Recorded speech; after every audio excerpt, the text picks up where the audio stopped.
You have mail and it's a special delivery. Oh yeah.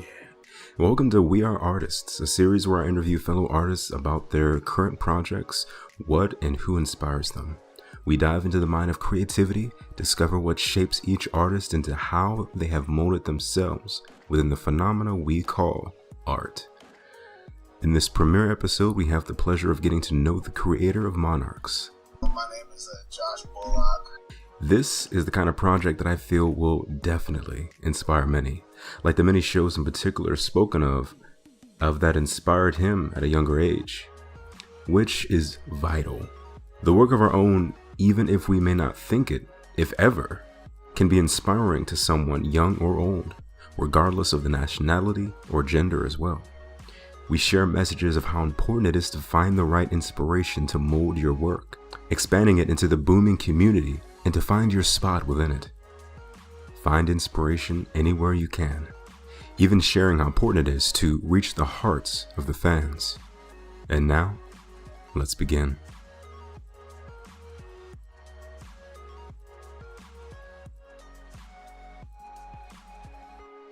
Alright, so we have the creator of the Monarch comic series with us today. For anyone new to your work, would you mind introducing yourself? So my name is Josh Bullock. I am a freelance, comic book illustrator. But mainly I was an animator before that. So basically I do both things.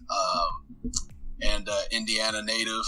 And, just trying to create, something that hopefully hasn't been seen before with Monarchs, and something that's just a bit different, and unique, especially pertaining to Black culture. Very good.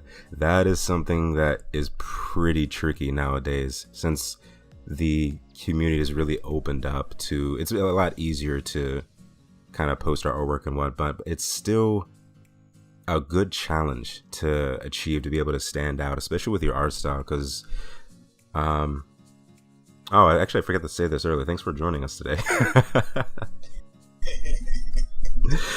It's all good. And with the art community, it's definitely never been bigger than it is today. I mean, through means like Instagram, like how I found your work and so forth, YouTube, and finding other artists has become an ocean of wonder. And when I first saw your art style on Instagram, it definitely stood out and caught my eye. It's actually one of the many art styles that helps me with finding and developing mine. And before we dive into that part, for anyone new to your work, can you tell us any more about Monarchs? Yeah, so basically Monarchs follows the story of two friends, Jakari and Pepper. They're basically some kids from like in the Monarch universe, kind of like a inner city neighborhood called the Blocks, and they have dreams of becoming these powerful fighters called Monarchs. Like, they watch them on TV. In the first chapter that's actually available, they mimic what the Monarchs do. And that's kind of how the comic begins. They're kind of mimicking the fights. And so it's really popular in their universe, and they have dreamed of becoming this. And so basically it's just them going on these adventures. They start to meet some of the Monarchs later on in the series that, kind of lead them on this adventure. And basically, just opens up to this whole world of different crazy characters and fights. And so basically it's kind of like a shonen battle type of show, or comic, where it's just going to be a lot of fights. But I definitely want to kind of delve into kind of some things within Black culture, but keep it lighthearted, keep it within that kind of a battle manga type thing. Very cool. That actually, as you were talking about it too, it actually reminded me of how Street Fighter is, as far as that, the fighting aspect. And then I remember, didn't you say, I hope I'm not mixing this up with something else, wasn't Dragon Ball one of the inspirations behind Monarchs as well? Ah, yeah. No, yeah, Monarchs straight up, yeah, huge inspiration was Dragon Ball. Just because I grew up watching Dragon Ball Z. Didn't know about Dragon Ball until I got a little bit older. And Oh, I yeah. actually went back and watched and read that, and I thought that was even better than Dragon Ball Z. But yeah, as a kid, man, Dragon Ball Z just opened me up to a whole different world of animation, which I'm sure it did for many American kids. It was the whole thing that got me into anime to begin with. So it was definitely a big inspiration. That's great. Having the right inspiration is definitely key to development. And with Dragon Ball, yeah, I can agree with that. I mean, there are a lot of aspects with Dragon Ball that made it truly unique, especially compared to Dragon Ball Z. Like, both great series, but Dragon Ball had definitely a lot of special touches on it. More, you saw more hand-to-hand techniques, more kung fu kind of things. It just felt, the fights felt really more like that. And nothing against Dragon Ball Z, they took it in a pretty cool direction too, but there was just something real special about Dragon Ball. Nothing against Dragon Ball Z and Dragon Ball Super, because I mean, it's definitely cool seeing, all these powerful attacks and all that stuff. Right. Something with Dragon Ball, and it was more about the comedy in Dragon Ball as well. Oh, yeah. Obviously, Dragon Ball Z has comedy, but Dragon Ball is super centered around comedic events that just continuously went throughout the show. So I think that's what really drew me to liking that more so than Dragon Ball Z. Even though, like I said, Dragon Ball Z is always going to have a special place in my heart because, and there's nothing that I would be so excited coming home after school at 4 o'clock and sitting down watching Toonami, waiting on that next episode. So. Oh, yeah, the cliffhangers. Oh, my goodness. That's what really kept us into it, though. Like, especially just hearing that announcer, tune in for the next episode. Yeah, something you will never forget. So we found that was definitely inspiration for you. Pretty good one. Were there any other inspirations as far as any anime, games, movies, or artists for you as an artist as well? So actually, let's take it back. Dragon Ball was actually an inspiration.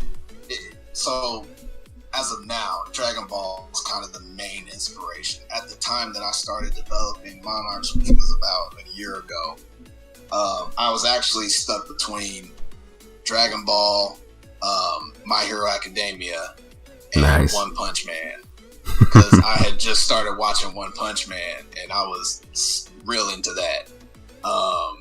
And then also with My Hero Academia, I had been following that, and I started reading the manga. Oh, So yeah. I was super inspired by that.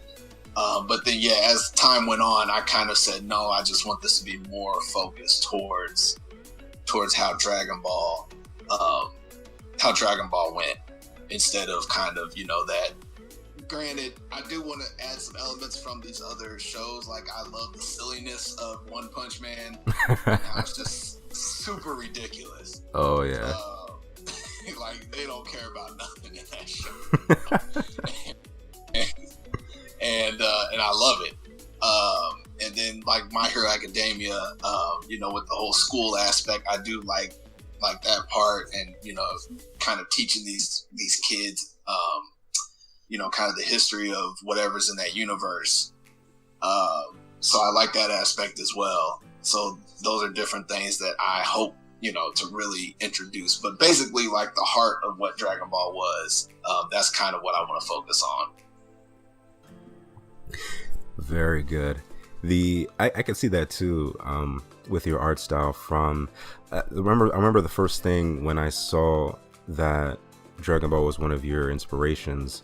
I'm more lighthearted, especially in the eyes, and I see the kind of lightheartedness too, especially in Jakari with his eyes. You see that pep, that fire, that passion. for wanting to achieve his goals. I think that's why with Goku's design, it was more of this kid, having this wonderful world in front of him, and that's his soft features made him innocent. Right. Had the big eyes because he was amazed by everything he was seeing. He's never seen these things before, and then obviously by Dragon Ball Z, Goku done seen some ish. Yeah. He's a little more hardened, and not really. I mean, granted, his character is still lighthearted, but right. But in his design, you can definitely see that he's definitely like more hardened and ready for battle than he was as a child. And so I just love that. Even they haven't really developed his character, but you don't have to know his character. You can just see it in his design, right? That he's battle hardened. So that is the true power of the character design. It's the classic, a picture can tell 1,000 words. I mean, it goes wholeheartedly, especially with a character design. You can often tell a lot about a character based on how they look, their mannerisms, their facial expressions, how they're essentially, to even how they're posed in the picture. It can really tell a lot about the character, and that's awesome. And it's great that with Jakari especially, when you mentioned those similarities with Goku, it started to stand out a bit more, and that's really great. Like the classic Kid Goku thing going on with that, and especially with One Punch Man and and My Hero Academia, those are definitely some very booming stories too that have been in recent years. Those are some really good ones as well. I've really taken a liking to those. One Punch Man especially was one that was just really wacky, and the idea alone is just hilarious. Like that even inspired a character of mine that I want to include in the future. Because it was like a parody I wanted to do, since that show alone was itself a parody. So I thought parodying a parody, that's actually kind of interesting. But it's right. It's just really funny thinking of like just getting these inspirations. It's always it could be a good challenge and just something very entertaining to do once you have that inspiration from these other creations. Has there ever been like a creation you did where it's like, I don't know about that, but I mean, I'll work with it, see if it grows into something.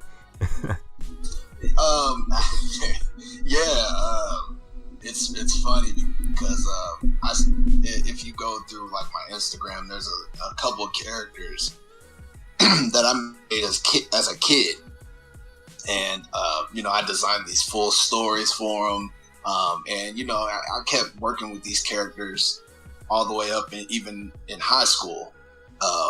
I just was in love with these characters. I was like, man, I can't give these characters up. And then as I got older, I was like, man, these characters kind of don't make sense.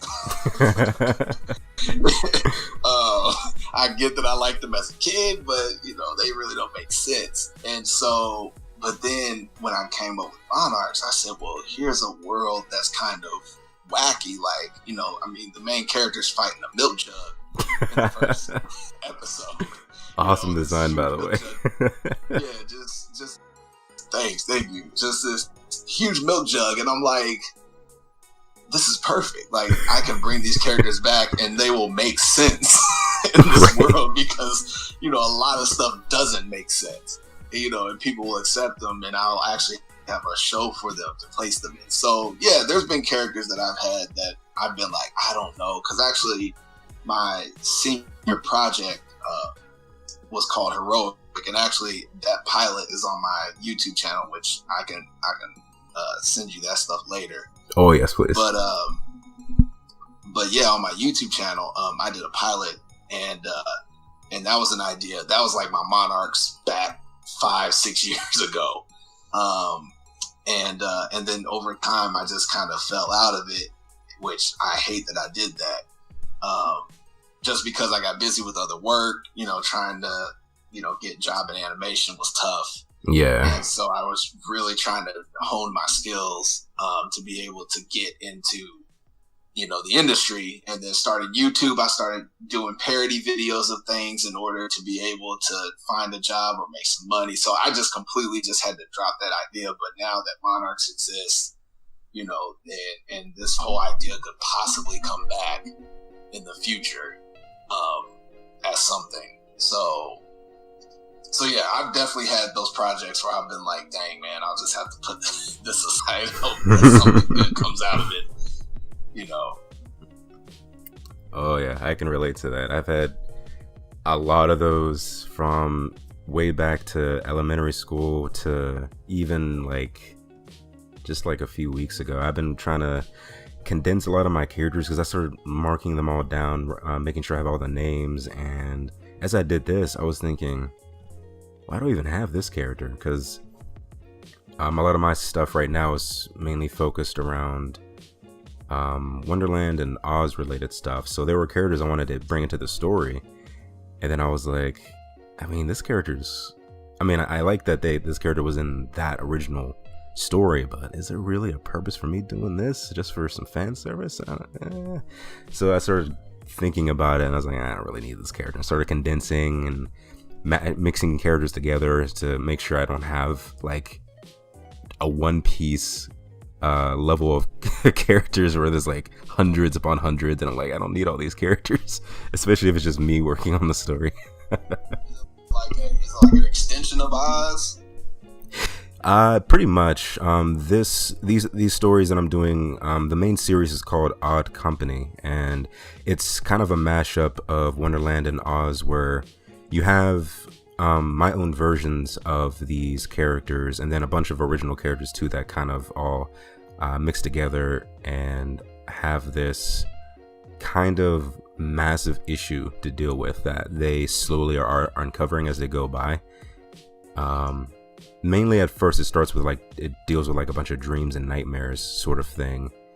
A lot of things manifesting from that, and I have one episode currently now on my SoundCloud and iTunes. I'm trying to get it back on YouTube, and then from there I'm gonna keep going because SoundCloud has a subscription, and I'm like, I would love to do the subscription, but I'm kind of maxed out on subscriptions right now. But yeah, it's that sounds dope, man. Especially with the world of Oz, there's so much that we hear the same things about it usually. You don't really hear too much about other parts of it. Right. Yeah. Thank you. It's definitely something I wanted to keep note of as I was working on this stuff.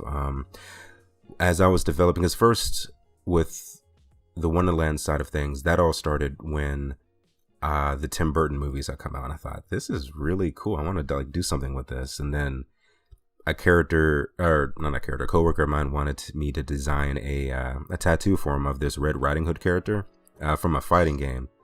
And I thought, I want a Red Riding Hood character now. So I started to look up just to make sure that these characters were in the public domain, just to make sure I wouldn't get sued by anybody. So right. Yeah, that's something else that I'm looking at myself. Right. It's actually really great. It's good to see. Just I wanted to have something to kind of build a base off of, and these stories always were fun to me anyway, and just so massive in scale. As far as the books go, a lot of movies and TV shows have delved into them to a degree, but it's kind of great to see, because I love different versions of stuff. So that's why shows like you have, like we were saying before, Dragon Ball Z, and then Super. It's great to see these different versions of these characters and seeing them grow. And I'm sure with Monarchs it's going to be the same, where you see these characters from the beginning and then seeing them grow from to the middle to the end. It's going to be just so great to see. And then all the other animes that inspire us on books and movies, just seeing the beginning to end is just quite a journey to see. Yeah, it's definitely a journey, man. And that is, let's see here, going back to my notes real quick.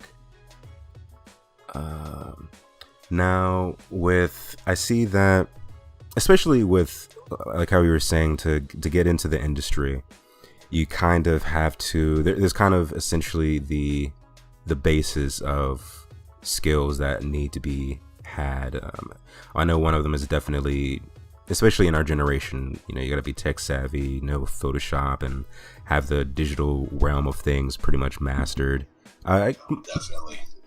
So with that, would you say is digital one of your favorites? Do you still prefer traditional? What's your kind of favored method and utensil? So unfortunately, I've completely moved to digital. It's actually funny because I follow some artists on Instagram, and I see them doing traditional work, and I'm just like, dang, man. I need to get the sketchbook back out and start doing that stuff again instead of doing everything, on a computer. But yeah, just digital. And I mainly do it just because, like, I try to find new features and learn them in programs. And granted, while doing sketches and sketching is a great way to, obviously develop your drawing skills. You're not really developing, your tech skills, right? Of what you can use. And so, one thing that, for instance, I use Clip Paint Studio, which I think is like the best, program, especially when it comes to comics and manga. I don't think I'd use Photoshop at all. Like, Photoshop just completely fell off for me. But just because, Photoshop I don't know. Like, as far as drawing goes, I feel a lot more comfortable in Clip Paint, and I feel like it's made for, it's made for what I'm trying to do. Whereas Photoshop is like, it's for painters, but it's mainly for for photos. And Clip Paint's like, no, we're not doing photos. It's for you artists. Oh. As far as drawing. Yeah. Not saying that photography isn't an art, but as far as like comics and cartoons, this is a program for you. But so yeah, I feel like I need to learn some of these programs, and I think and I can sketch in Clip Paint Studio, which is really cool. So there's just a lot of different things that I try to do as far as like getting better with the technology that I have. But yeah, I do need to get back into just doing some regular sketching. I can totally relate to that. But from the opposite side of things, I have been mainly, actually 99% of my skill is just traditional. I keep trying to get into the digital aspect of things, but it's like I want to do it on my phone, but then I thought I don't want to do it on my phone because on a screen, I want to have a actual good screen resolution, like on my computer, for instance, or even my iPad. But then when I tried to do it on my iPad, I thought, man, I kind of don't want to even do it on this screen. So then I actually ended up buying one of those drawing tablets, and I forgot what brand it is. I have it somewhere along my art stuff, but I tried using it on my laptop, and the funny thing was it worked pretty good in the app it came with, but I tried to do it in Photoshop and it was lagging like nobody's business.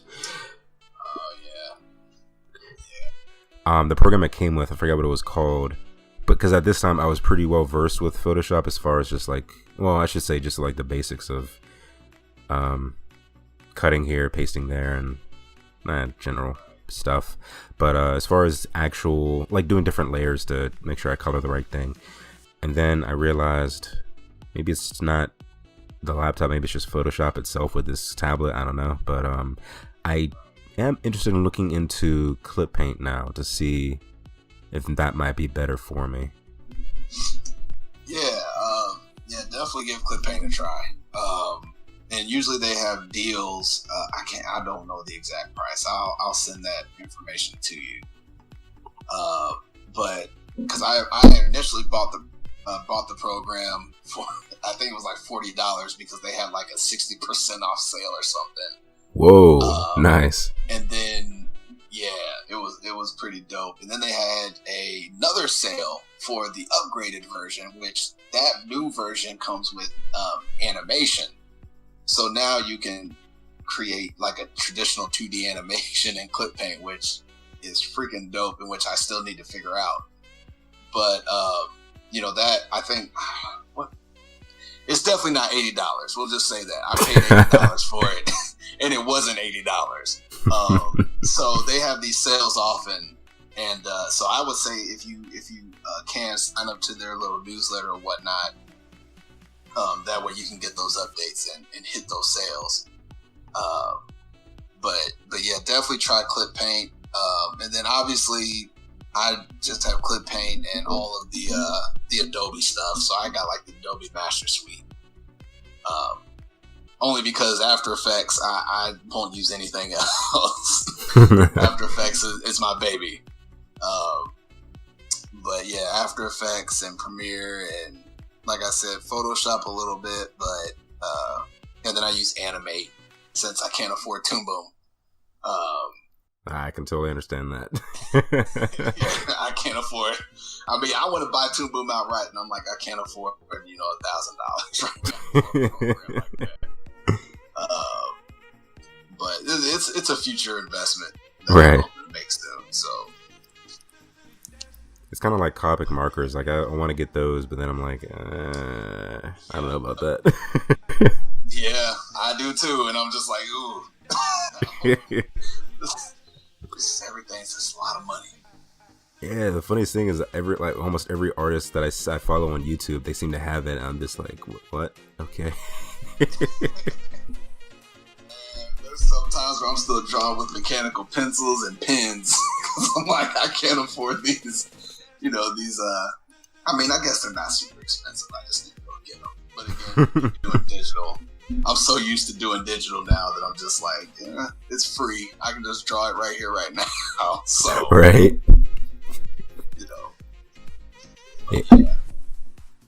That's the best part about it too. That art in general is way more accessible than before. We can, from a little notepad, sketchbook to our phone, tablet. There's just so many different ways we can end up doing this. So with that, you saying that you're mainly just digital now, I think I have about just 2 more questions left here. Now with me, I typically always have something with me. Most people tend to call it a man purse or a merce. I call it a satchel. I usually have that with me. Oh, what was that? I was gonna say I'm about to get me the print site that I use for my t-shirts. They have little tote bags. So man, I'm about to make a Monarchs tote bag and carry that around with me. So I feel you. Oh man, that actually goes into the question too. Yeah, 'cause I usually have that so I can have like at least some type of sketchbook with me. And the goal this year is to start drawing on my iPod or iPhone or iPad at least until I get some kind of new fixture going. Maybe I'll break out the drawing tablet again and see if I can get that other program working besides outside of Photoshop. I mean, but so with that, do you usually mainly just draw at home then, or do you carry something with you so you can draw? So I mean, I guess it depends on where I'm going. Like if I'm out of town, I'll carry a sketchbook. But so I have a Wacom tablet. Don't ask me how I was able to get that. But no, for real. One of my friends from my old job, he had a Wacom tablet and he was selling it because I guess he was getting another one, which he's got money like that. So yeah, he was basically like, "Hey, I got this tablet. I'll sell it to you for like $250." And, this is like $1,000 tablet. Like, Whoa. yeah, I'll take the thing for $250. Yeah. Yes, please. Yeah, right. So essentially, yeah, and it's pretty much its own computer. So that's pretty much what I use. So if I like go somewhere else, I'll take that and leave like my laptop stuff at home and just kind of boot that up. And then I have all my programs loaded to that, so I can still just use everything on my Wacom. So I got the little portable stuff that goes with that, which is pretty dope. But yeah, so if I'll have that, and then I'll do my sketchbook, and then I downloaded, I think it's Sketchbook Pro. Oh yeah, that's a good one.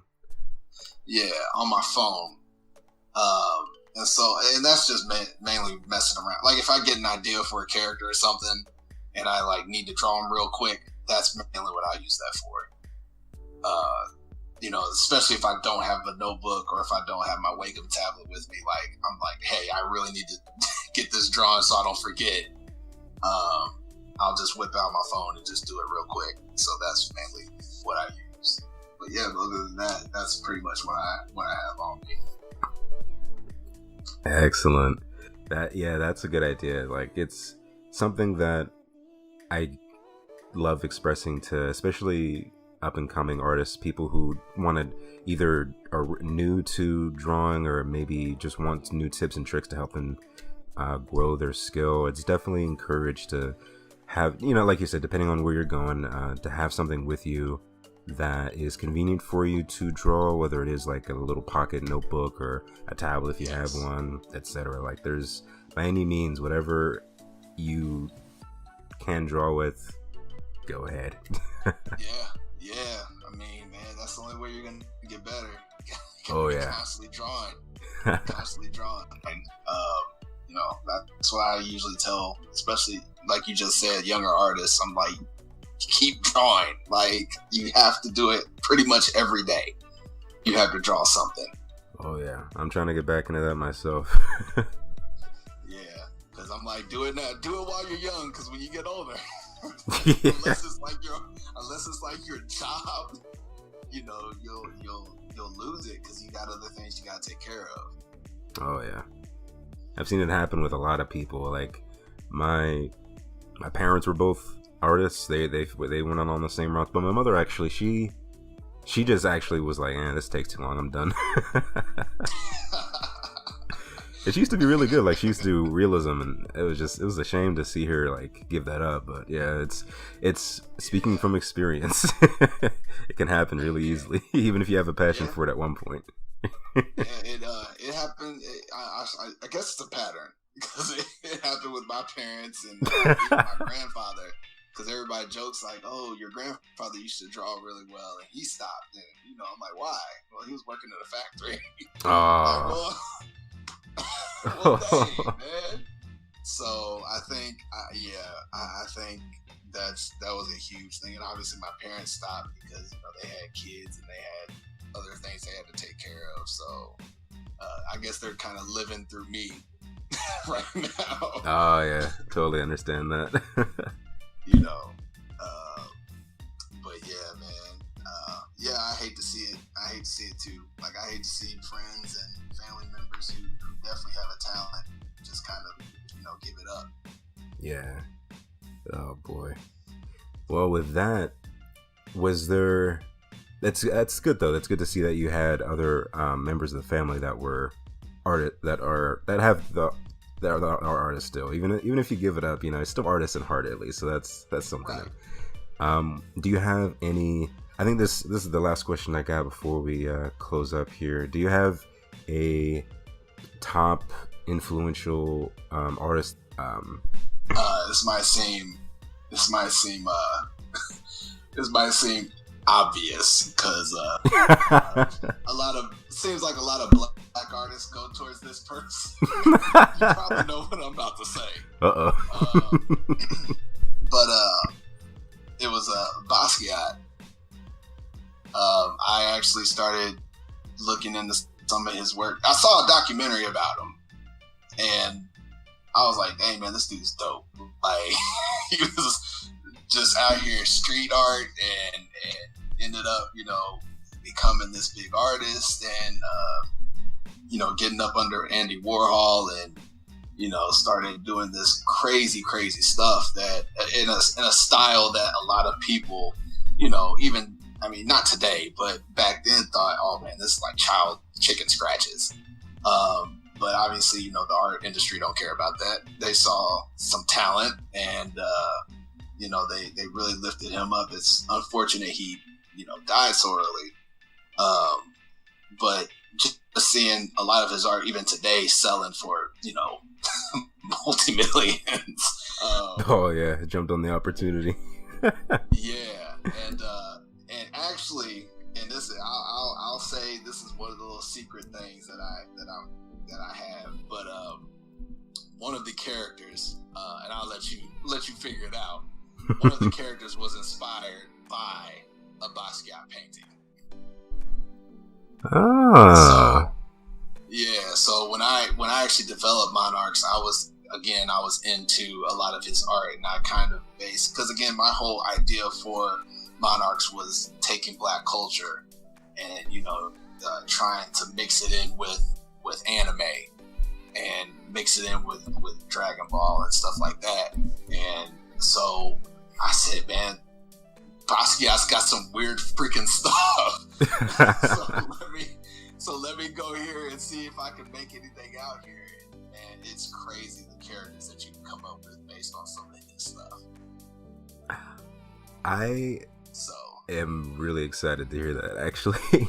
I'm sure I've seen his work. I'm horrible at names, but yeah, I'm sure I've seen it. You see, he's got the weekend haircut. Oh. Yeah, that's crazy. It just hit me now. He was the weekend before the weekend. Oh man. Yeah. He inspired a lot of people, man. Especially the Black community. He inspired a ton of people. Ah, gotcha. That's good. I'm looking forward to looking up his work. It's hard to keep up sometimes. There's so many just good artists from back then to now. It's just like, oh man. Trust me. Like when you see it, you'll be like, oh yeah, that's who that is. Yeah. Excellent. All right. I'm glad to hear that. With that, is there any other things you'd like to mention from anything from like your projects or anything that you'd like to mention regarding that, or anything for any future artists? Oh yeah. Well, to start off, chapter 2, where I'm inking it now. So chapter 2 should hopefully be coming out soon.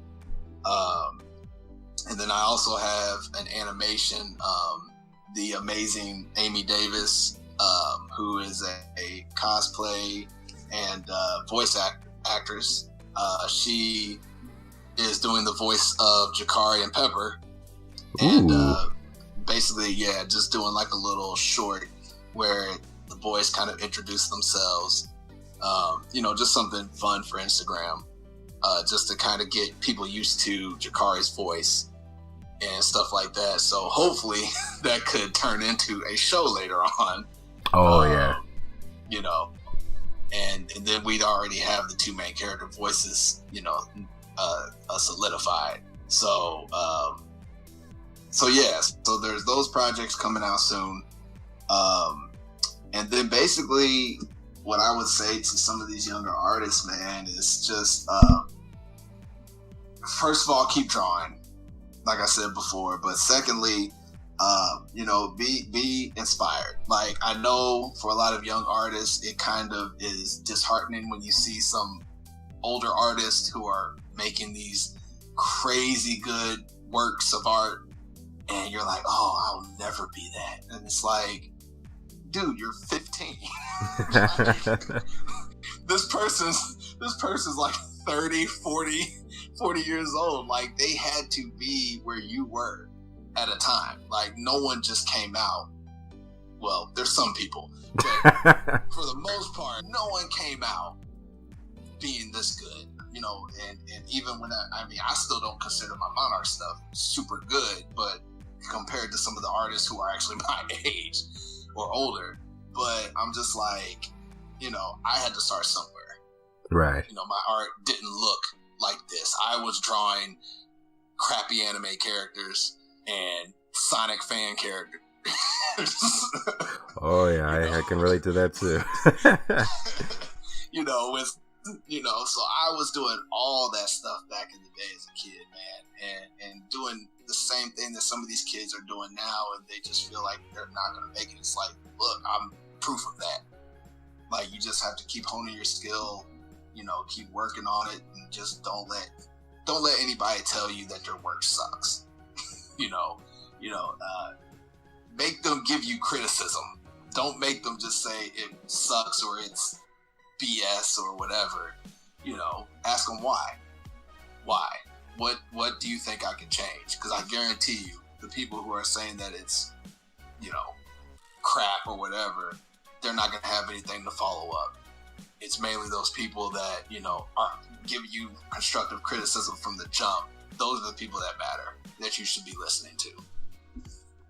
Oh yeah, constructive criticism is key for a reason. Yes. It's very key. There's constructive criticism, and then there's just people thinking that they're doing criticism. Yeah, that's actually I actually started thinking about that too, why I always make a point to make sure that I have constructive in front of criticism when I say it, because it's like that's the good criticism, and then there's just bad toxic criticism. Usually if you ask these people, well, what is it that you don't like, or what could I change, or what is, what do you not like about this, more than not, I guarantee you they'll have nothing to say. Right. So that's why it doesn't matter what they have to say. They may try to say something, but they'll fail. Yeah. They'll fail, or they'll just double down and even, get more vulgar with their statement. Right. So, trust me, I've been on YouTube for a while, I know, and I'm sure you know how that works. Oh yeah, people. There's some videos I just refuse to look at the comments, like whether it's my channel or others. I just like, nope. It's an abyss. Like, I'm not going down that rabbit hole, man. This is just gonna hurt my feelings. Yeah, no, thank you. So, but yeah. Excellent. All right, well, it was great having you on. Looking forward to having you back in the future as well. Oh, definitely. Hey, anytime, man. Anytime. I love doing this stuff. Thank you. Me too. And there we have it. Thanks for listening to our debut episode of We Are Artists. Key points of this episode were exploring the mediums of art and find what's most fun to do for you. There are plenty of great and inexpensive means to help grow your skill. Starting off with a free app on your phone is completely fine, even drawing off it with just your fingers. Bring some sort of medium with you. It doesn't have to be your laptop or something bulky. Try a pocket-sized sketchbook, or even, as said before, an app off your phone. And we may have spoken about mainly drawing art here today. Stay tuned for other discussions from music to photography in the future. Art is limitless. Thanks again to Josh for being on the show, and I look forward to having him back in the future, especially as his projects grow, and I hope you do too. Don't let your age or skill diminish your morale and passion. Links for the projects he's working on and his Instagram will be listed below in the description, along with my projects as well. If you would like to be featured on the show, let me know either via Instagram or comment below or even email. Your best bet is probably Instagram though. Until the wind hits our sails again, I will see you in the next Odyssey, and until then, keep art alive. Ooh, what can I say? The first episode is done and I feel amazing.